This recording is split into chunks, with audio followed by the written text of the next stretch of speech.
Amis de l'histoire, bonjour. Eh bien, voici donc notre premier journal TV Med. C'est un journal gratuit fait avec des moyens d'amateurs, par des amateurs, mais il est fait avec la passion qui nous anime à tous, la reconstitution ou l'évocation historique.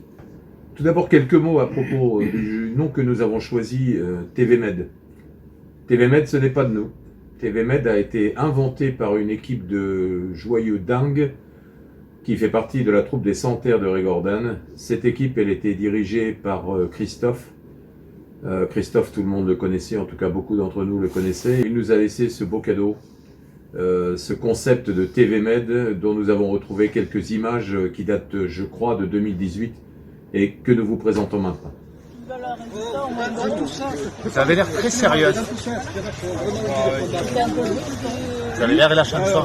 C'est ça. Voilà, il faut quelqu'un de sérieux. Apparemment, vous savez écrire. Oui, j'ai un frère et Magali, t'emmerde pas, on va pas laisser en mode. C'est vous organisez. Oh, il est beau le Romain. Oh, il est beau. Vous avez une émulation, vous êtes content que vous devez ça. Je crois que vous avez déjà participé à plusieurs combats. Ça peut approcher un petit peu plus. On va s'écarter alors et on va vous laisser parce qu'en direct ce serait pas beau alors. Bonne continuation à vous, bon arbitrage. Non, pas se permettre de toucher la caméra. Pas de coups spéciaux ici, c'est des notes dans le dans le web. On va prendre un exemple avec D'accord. Regardez, déjà je sens qu'ils sont m'envahis. S'il faut, je peux même l'aider. Magali, vous êtes escribe ou vous devez rester assis avec votre tenue? On disparaît. Ce JT est fait pour maintenir la cohésion des acteurs de l'histoire, qu'ils soient bénévoles de troupe, intermittents, commerçants, artisans ou organisateurs. Il est là pour renforcer le lien qui s'est affaibli depuis le début de la pandémie, et nous allons maintenir ce lien tout au long de l'année avec votre soutien, votre participation. Alors notez que nous utilisons le terme médiéviste au lieu de médiéphile. C'est un choix qui respecte vos habitudes de langage et nous l'assumons. Nous allons commencer ce journal par un sujet qui nous saoule tous. C'est le Covid, bien sûr, avec ses répercussions désastreuses sur notre activité. Certains nous prédisent une autre année blanche avec l'annulation totale des festivités et nous ne partageons pas cette analyse. 2021, c'est sûr, verra refleurir des fêtes historiques, des rassemblements et des marchés de l'histoire. Nous tablons sur un allègement des mesures d'étouffement de la culture vers le mois de juin ou de juillet, pour peu que nos gouvernements se montrent un peu plus efficaces qu'ils ne l'ont été jusqu'ici. Au vu des prévisions vaccinales, une réouverture des événements publics est possible en juin, même si les jauges seront forcément limitées et les mesures de sécurité drastiques. Il importe donc de rester mobilisé jusque-là et de vous tenir informé au plus près avec le JT Med. Vous trouverez d'ailleurs, à la fin de ce JT, le calendrier des festivités maintenues, reportées ou annulées pour les 9 premiers mois. Ce calendrier sera mis à jour chaque mois en fonction de l'actualité. Au menu également des reportages sur les troupes qui se sont proposées, sur certains événements qui promettent d'être marquants, sur quelques personnages ou quelques projets remarquables que dans notre monde de l'évocation ou de la reconstitution. Vous subirez aussi les frasques et les délires de certains de nos amuseurs les plus déjantés, au cours de quelques intermèdes. Canteloup, Walou, Vive Tapayo, La Billotte et Gaspard le Buzard. Parce que notre but n'est pas de vous proposer un journal puriste ou élitiste, mais un journal où chacun et chacune se reconnaîtra, se retrouvera et retrouvera l'ambiance bon enfant des fêtes médiévales. Et maintenant, nous laissons la parole à l'ami Tapayo.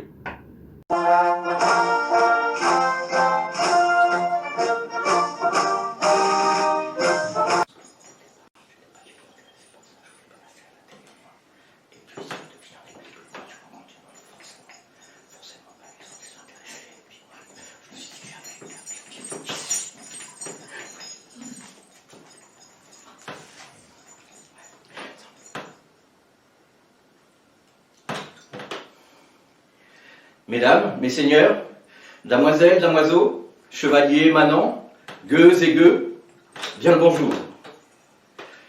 Tout d'abord, et comme il se doit, Jamais j'aurais pensé qu'un jour j'aurais remercié l'Inquisition.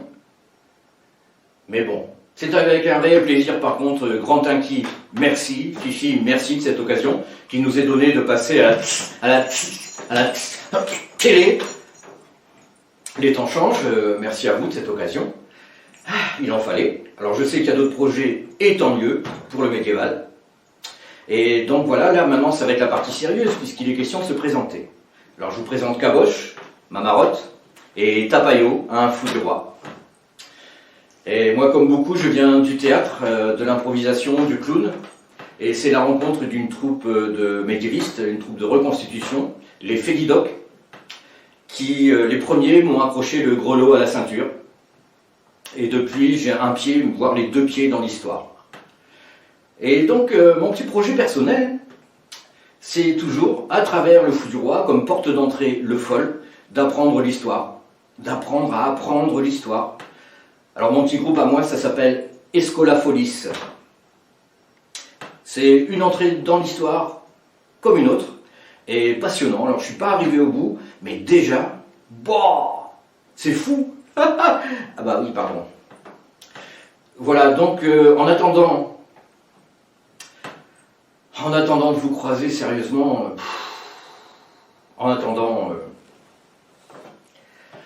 avec vous, enfin, vous m'avez compris. Allez, bien le bonjour.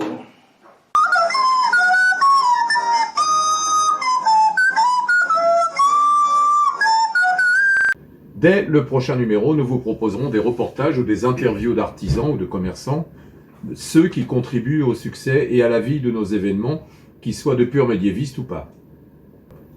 Alors, qui sont ces acteurs de la reconstitution ou de l'évocation qui ont rejoint TVMed? Voici quelques profils que vous reconnaîtrez au fil des présentations. Bonjour, je m'appelle Patrick Adloff, je suis à Draguignan, au domaine du Dragon. J'ai le plaisir et j'ai la chance en ces lieux d'être le capitaine d'une compagnie qui s'appelle les Compagnons du Dragon. Sociétaire d'histoire et de légende, nous avons un château du XIIIe siècle, enfin les vestiges, ainsi qu'une chapelle se nommant Ecclesia Sancti Michaelis de Dragon. Pour ma part, sociétaire d'histoire, j'ai l'honneur d'enseigner le tir à l'arc médiéval. Venez avec moi, je vais vous faire découvrir les pas de tir. Au pied du château du Dragon se situent les pas de tir, où c'est que j'ai plaisir d'animer des séances de tir à l'arc et de découverte pour tout type de public, les enfants, les adultes et les personnes en situation de handicap. Je suis titulaire d'un diplôme d'entraîneur international de la World Archery à l'Excellence Centre à Lausanne, en capitale olympique, et qu'il est mort.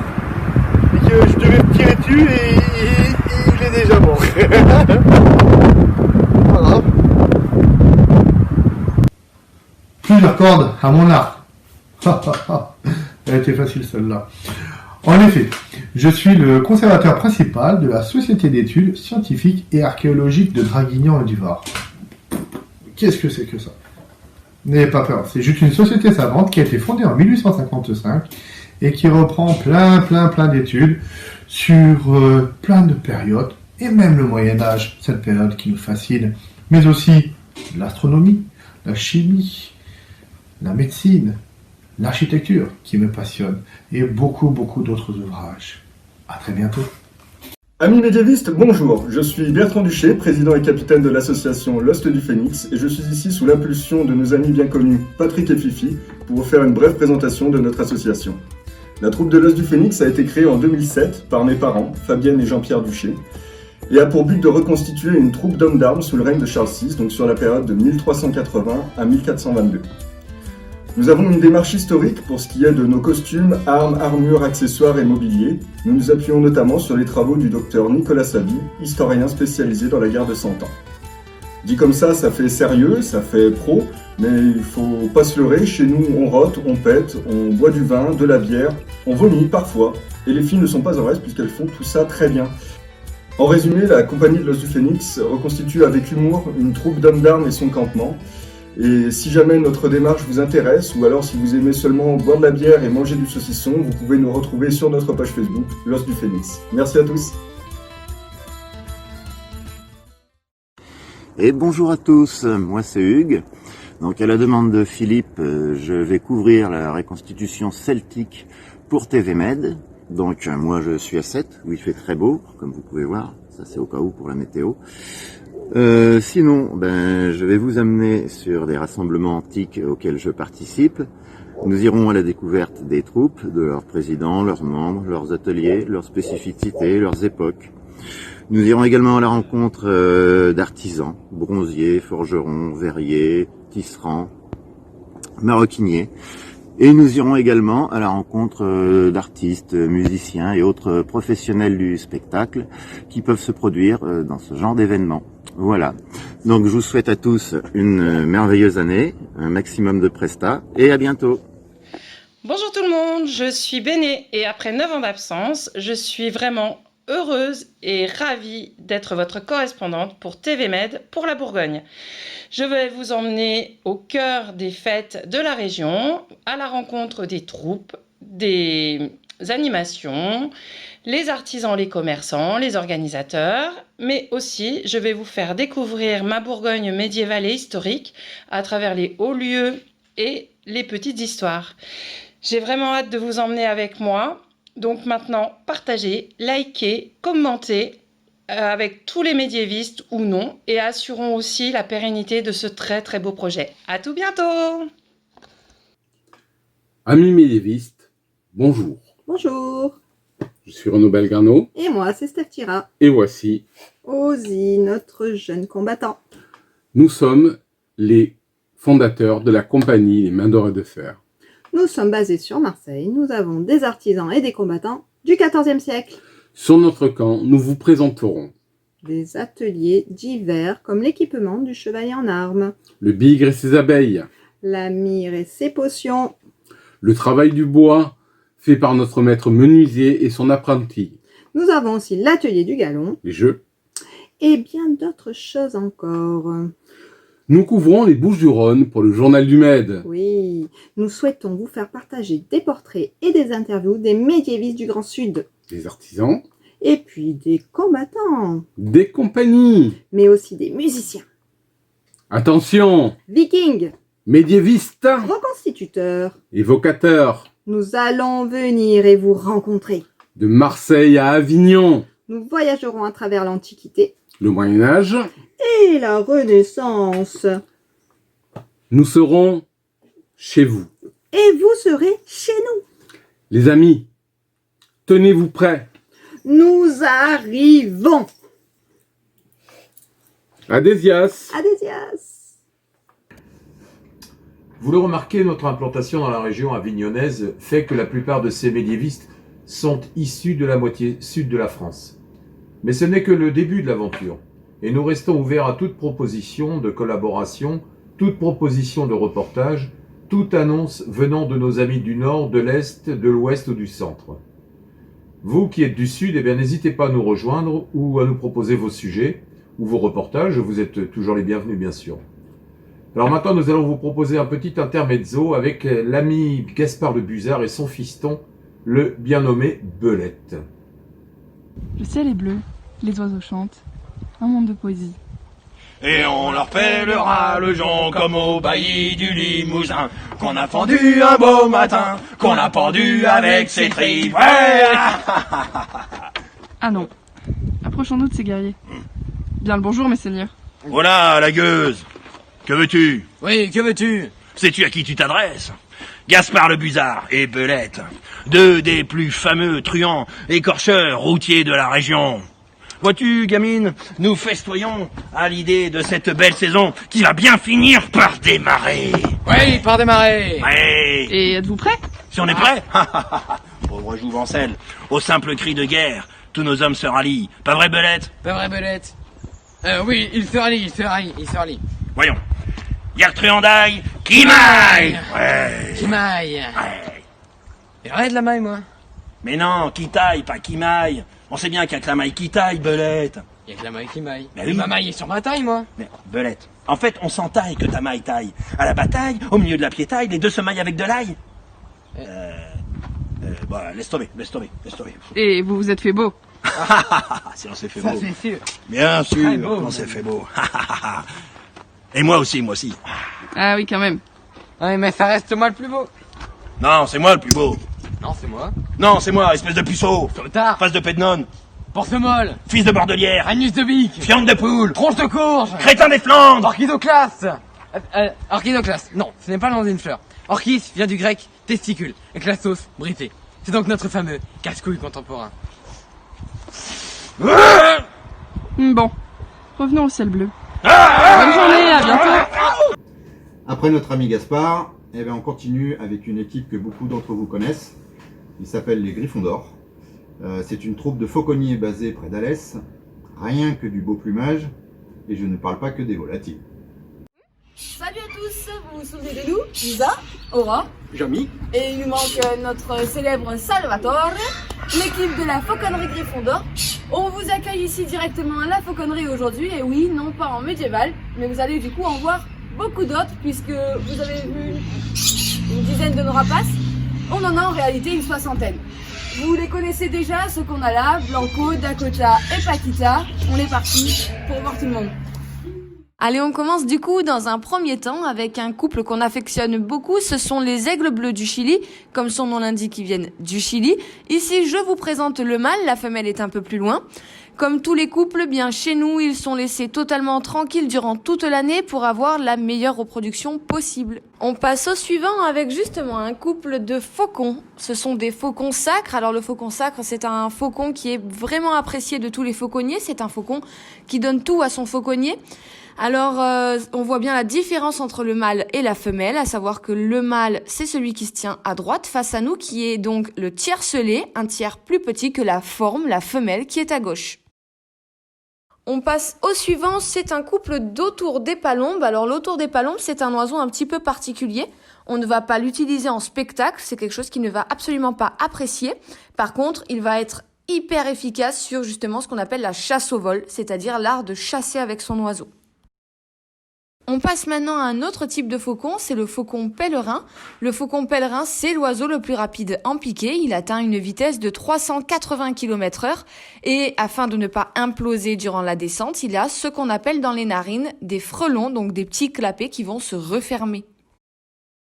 Allez, on continue avec nos milans. Alors, il existe deux types de milans, le noir et le royal. Je vous présente ici le milan noir.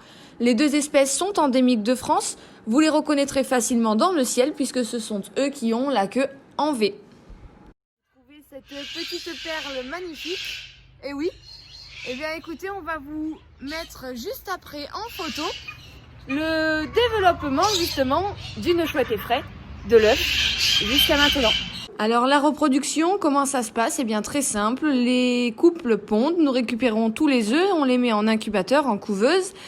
Et ensuite, on va mirer l'œuf. Donc, c'est quand on voit justement cet embryon dans l'œuf avec de la lumière. Ensuite, vous avez l'évolution et jusqu'à justement l'éclosion, puisque ensuite le petit va bêcher l'œuf et va naître. Et vous pouvez voir que du coup, une chouette effraie, bébé, c'est vraiment, vraiment petit. Et ensuite, vous avez l'évolution justement à plusieurs semaines et avec le duvet et ensuite adulte.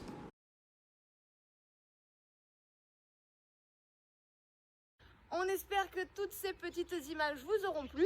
Et puis écoutez, on espère également à très vite sur des médiévales. Bien sûr, parce que comme vous, elles nous manquent. Allez, à bientôt, ciao. Bye bye. Parlons maintenant d'un des nôtres qui a fait couler beaucoup d'encre, dont les siennes. Il est vraiment doué, et je parle bien sûr du nommé Simon de Thuillère, et surtout de son désormais célèbre codex. Ça, c'est un reportage qui nous est proposé par Renaud Belgrano et Stéphanie Thira. Bonjour, c'est pour le journal du Med et aujourd'hui on va interviewer et faire un portrait de Simon de Thuillère. Bonjour Simon. Bonjour et bonjour à tous. Alors une petite présentation s'il te plaît de toi, ton œuvre, ton personnage. Alors, moi en tant que personne, je suis un dessinateur. Je travaille essentiellement pour du storyboard pour des productions télévisuelles comme des pubs ou des dessins animés. Et mon personnage, Simon de Tuyère, lui, c'est un enlumineur fou qui a eu des visions du futur et qui va retraduire en utilisant tout le vocabulaire médiéval, le seul qu'il a à disposition. Il va donc l'utiliser pour retranscrire les films qu'il a vus. Et voilà, donc ça va créer un décalage humoristique. Et un petit peu compliqué de savoir de quoi Simon de Tuyère parle à la première lecture. Simon, on te connaît pour une autre asso très importante dans le sud. Tu fais partie de la Garde des Couronnes? Oui, c'est ça. Je fais partie de la Garde des Couronnes. Je fais partie des membres fondateurs. J'ai suivi Didier Danetta et sa famille, sa troupe depuis le début. Ça a bien évolué depuis. C'est vraiment intéressant parce que c'est ce qui m'a permis d'avoir un fond très solide pour ce que je fais là en tant que Simon de Tuyère, en tant qu'illustrateur médiéval. Et en dehors de ça, ça vous en doutez, c'est toujours un plaisir de retrouver ses amis, d'être sur des fêtes médiévales, d'être en contact avec le public. On verra comment ça va évoluer avec le Covid, la ville peste pagoline qui nous frappe. Mais c'est vraiment quelque chose qui me manque beaucoup, tout comme les activités martiales qui sont liées au monde médiéval. Toi, dans l'association, tu es combattant. Je suis essentiellement combattant et puis j'ai une facilité pour les vins publics. Donc je suis aussi une des personnes qui a beaucoup d'aisance et de plaisir pour présenter la vie au Moyen-Âge au public. Donc je n'hésite pas à aller vers eux, leur montrer ce que je porte, ce qu'il y a, voilà, puis aussi essayer de donner un visage plus vivant du Moyen-Âge en montrant que j'ai des dés, des pièces que je peux jouer, montrer les petits accessoires qu'on peut avoir pour l'hygiène, parler des jeux, etc. Donc ça c'est quand même important et ça marque l'esprit des gens, ça donne une proximité aussi pour le public et puis surtout ça décrasse l'image du Moyen-Âge qui malheureusement a été beaucoup salie par les visiteurs, qui a fait du bien pour la popularité de la période. Mais hélas, le Moyen-Âge, on n'est pas tous des jacouilles. Il n'y a pas que ça. Le Moyen-Âge, c'est une période qui est aussi lumineuse, c'est une période d'invention et de progrès. Et il n'y a pas eu l'Antiquité qui s'arrête net et après on plonge dans la boue. Simon de Tuyère, le personnage historique. Alors, Simon de Tuyère est un personnage qui a réellement existé. C'est Didier Danetta, la Garde des Couronnes, qui m'a proposé de le prendre pour incarner un personnage qui a vraiment existé. C'est un chevalier qui n'a pas eu de descendance et pas eu grande importance. Et ce qui m'a plu chez lui, c'était ses armes. Donc, la clé de gueule sur fond d'or. Je trouvais ça très beau. Donc, c'est tout simplement ça qui a motivé ce choix. D'accord, très bien. Est-ce que tu as, du coup maintenant on va passer à des questions peut-être plus personnelles au sujet de Simon de Tuyère et ce qu'il fait. Oui. Du coup en tant que Simon de Tuyère, est-ce que tu as des projets? Je crois que oui. Oui, effectivement, je suis en train de faire un livre qui est en financement participatif. Ça fonctionne très bien, donc le livre verra le jour. Il va regrouper la majorité de mes illustrations parues sur les réseaux sociaux, quelques exclusivités, etc. Mais surtout, je vais donner de la place à la communauté. Donc, il y aura notamment les meilleurs commentaires trouvés sur les réseaux sociaux, qui sont délicieux, écrits en pseudo vieux français. Donc, c'est vraiment hilarant. Ça va permettre de donner aussi de la place aux meilleurs commentateurs, parce que voilà, ce qu'ils font, c'est vraiment très bien. Très bien. Du coup, tu sais à peu près quand il sera terminé ou pas du tout? Le livre devrait sortir en mai, donc il y a encore beaucoup de travail parce qu'il va falloir le fabriquer, ce livre, et que le contenu ne cesse d'augmenter tous les jours, je produis. Donc tu dois avoir de nombreuses références culturelles, tu peux nous en citer quelques-unes?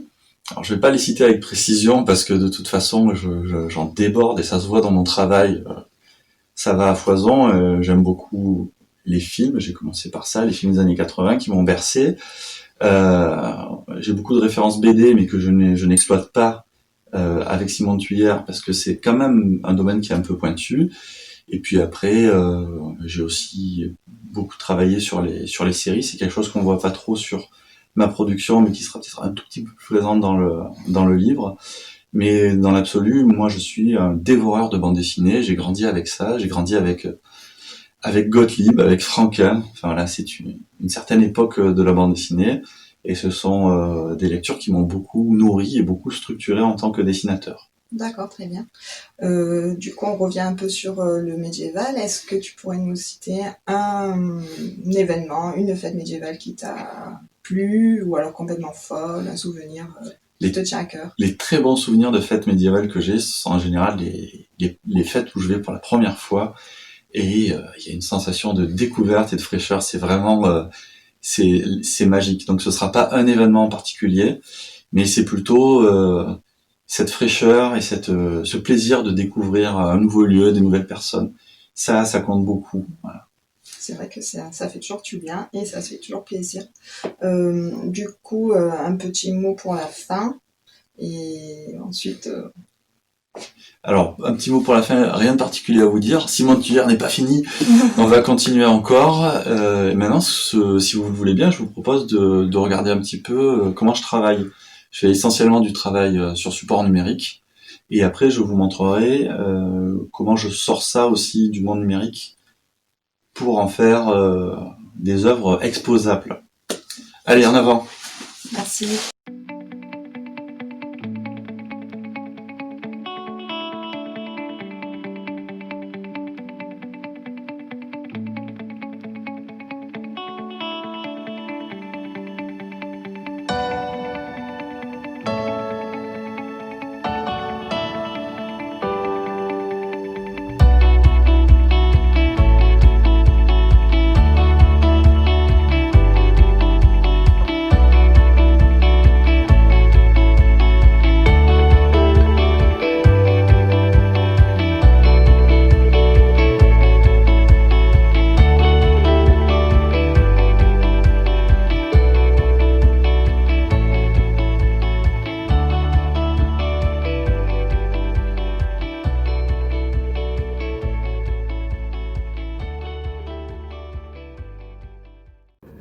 Eh bien, superbe reportage sur notre ami Simon de Tuyère. Et nous vous rappelons que vous pouvez acquérir des exemplaires de ce codex pour un prix qui est franchement raisonnable.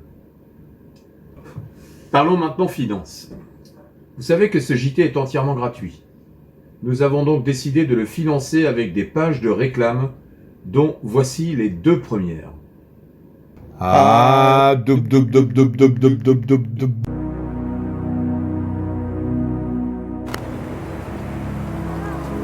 Philippe est testeur de boissons fortes. Certains jours, il a du mal à rentrer à la mesure. Heureusement, il est abonné à des trousses mutuelles. Rantinqui est un de ces hommes dévoués au service des adhérents. Il sait qu'il doit soulager Philippe.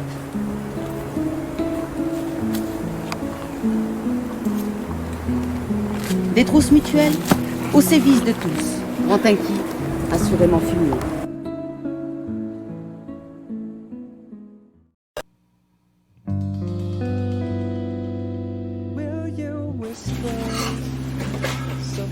Moi aussi, j'ai rencontré mon prince charmant avec 6 litres rencontres. Mais Georgine.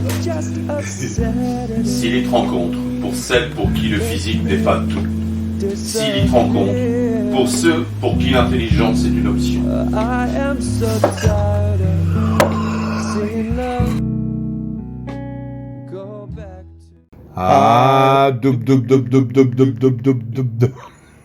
La rédaction tient à rappeler que la nunuche et le poivreau de la seconde réclame ne font plus partie du personnel depuis la fin du tournage. Nous tenons également à rappeler que Philippe de Villedieu est sorti du coma et que moi, je suis sorti de garde à vue. J'ai dû rendre l'argent. Ouais. Coupe.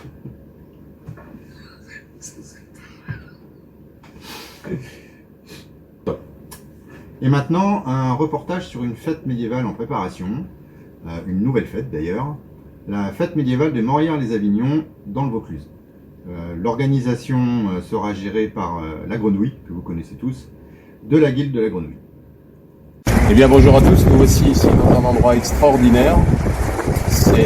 On l'appelle le Clos Follard, c'est un hôtel particulier d'un maréchal de France. Alors ce Clos Follard, vous allez voir après plusieurs images, c'est un endroit magique, c'est un endroit qui est magnifique, qui a été restauré complètement. Il a été construit entre 1705 et 1715 par le chevalier de Folard. Donc, qui était ce chevalier de Folard?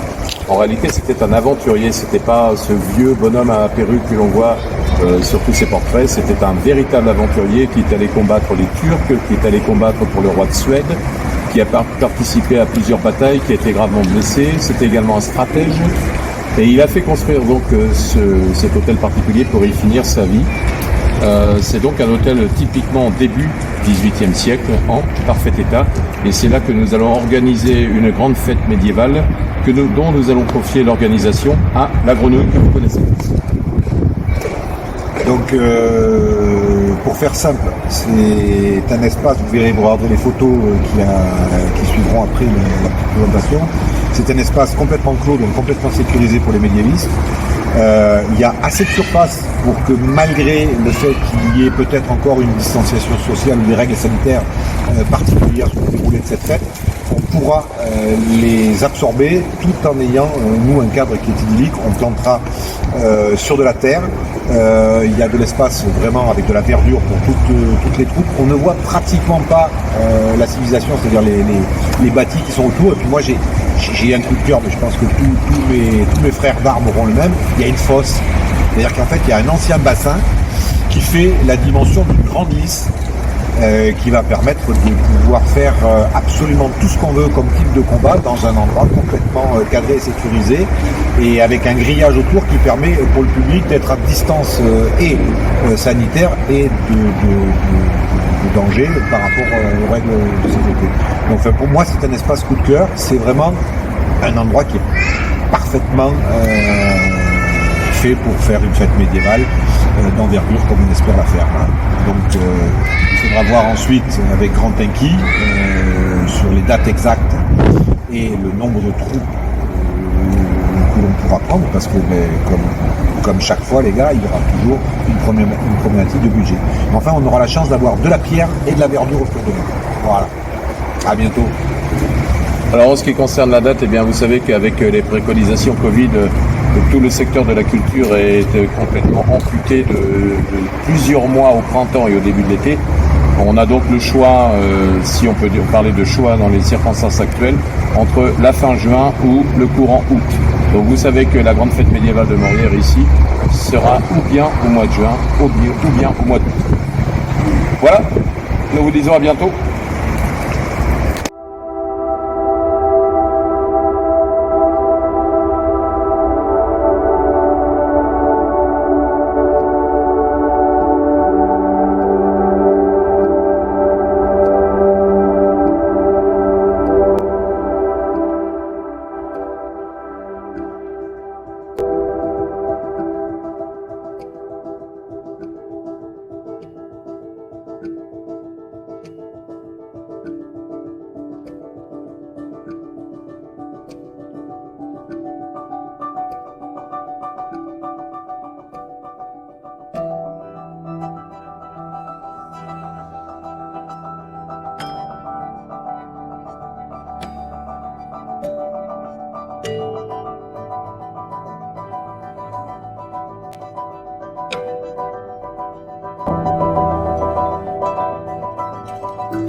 Toujours dans la série des bonnes nouvelles, le marché de l'histoire d'Orange. Ce marché de l'histoire est couplé avec le rassemblement du Prince d'Orange. Cette année, il est déplacé du dernier week-end de mars au 3e trimestre de juin 2021. Il aura donc lieu les 19 et 20 juin 2021. Alors pour les inscriptions des troupes au Prince d'Orange, contactez-moi sur le mail qui s'affiche, assauroyaume84@gmail.com, que vous verrez en bas de l'écran.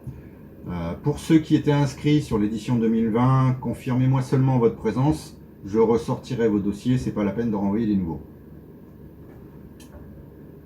Ce rassemblement du Prince d'Orange, couplé au marché de l'histoire, sera suivi une semaine après par le marché de l'histoire de Compiègne. Bien que ce ne soit pas confirmé, ce marché risque de devoir être reporté. Voici maintenant quelques infos fraîchement sorties sur quelques dates de quelques fêtes incontournables du sud de la France, présentées par Fifi.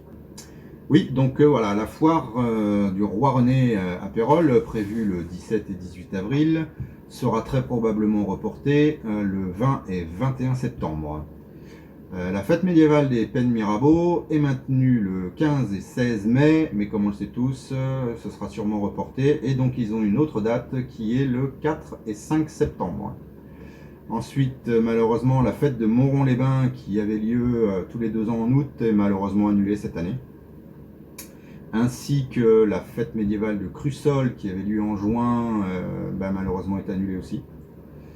Ensuite, nous avons le tournoi d'archerie du Husson, qui lui est reprogrammé les 5 et 6 juin 2021. La bataille escarmouche a réussi à caler une date et aura lieu le 9, 10 et 11 juillet. La médiévale du Pontet au château de Fargues, elle, est maintenue le 11 et 12 juillet. A noter également qu'une nouvelle fête médiévale voit le jour à Entrechaux dans le Mont Ventoux, le 26 et 27 juin. Et enfin, la nouvelle que nous attendions tous, bien sûr, c'est le rassemblement de la Rose d'Or. Il aura lieu à Avignon les samedis 9 et dimanche 10 octobre, avec installation le vendredi 8 octobre. Alors, toujours dans l'actualité médiévale, rappelons la naissance d'une autre chaîne TV, c'est Medieval TV. C'est une chaîne à abonnement qui est consacrée à différentes facettes du Moyen-Âge.